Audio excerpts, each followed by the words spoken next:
Thank you sir. Sir, ఇవాళ మంత్రి గారు చెప్పినటువంటి సమాధానం చూస్తే సార్, ఈ సభలో కూర్చున్నందుకు సిగ్గుపడతా ఉన్నా సార్. ఈ లెక్కలు చూసిన తర్వాత ఒక బలహీన వర్గాల సెక్షన్ నుంచి ఈ సభకు వచ్చినటువంటి నేను ఈ లెక్కలు చూసిన తర్వాత కొద్దిగా సిగ్గు అనిపిస్తుంది సార్ వాస్తవానికి. దాంతోపాటు ఇంకా ఇది నా సభనేనా, అసలు నా ప్రజలకు సంబంధించిన సభనేనా కాదా అనేటువంటిది అనిపిస్తూ ఉంది sir. I mean government sir. Sir, ఇక్కడ ఇప్పటిదాకా గౌరవ పెద్దలు బండా ప్రకాష్ గారు, ఆ తర్వాత మధుసూనాచారి గారు, ఎల్ఓపి గారు కూడా చాలా ఆవేదనతో కూడినటువంటి అంశం చెప్పారు సార్.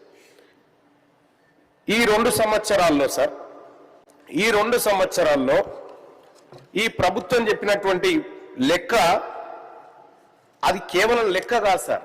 దాంట్లో ఒక భయంకరమైన నిజం బయటపడ్డది సార్. ఇప్పుడు 2,02,298 మంది బీసీ పిల్లలకు స్కాలర్షిప్లు మేము ఇయ్యము, ఎగ్గబెడుతున్నామని చెప్పి ఈ ప్రశ్నలో సమాధానం సార్. 2,02,298 మంది బీసీ విద్యార్థులకు మేము స్కాలర్షిప్ ఎగ్గబెట్టినామని చెప్పి ఈ ప్రభుత్వం చెప్పింది సార్. ఈ ప్రభుత్వం చేసిన కథ.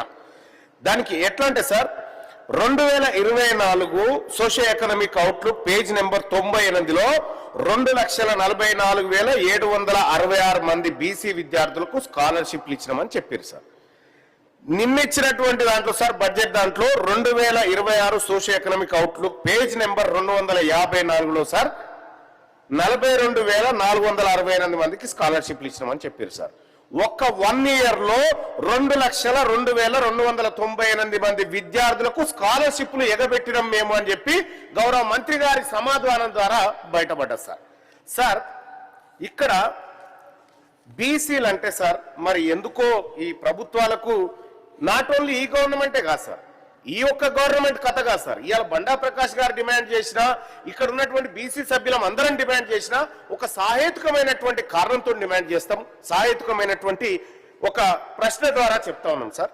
ఇప్పుడు పెద్దలు చెప్పినట్టుగా ఈ 2 ఏడాదిలలో కలిపి, ఈ 2 ఏళ్లలో కలిపి దాదాపుగా ఓన్లీ విద్యాపరమైనటువంటి అంశంలోనే 3,512 కోట్ల రూపాయలు ఎగబెట్టింది సార్ ఈ ప్రభుత్వం బీసీలకు. ఓన్లీ విద్యా అంశమే సార్.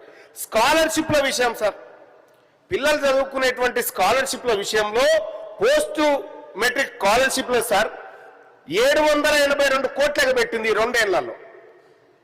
బీసీ స్కాలర్షిప్ల విషయంలో సార్ మీరు సప్లిమెంటరీ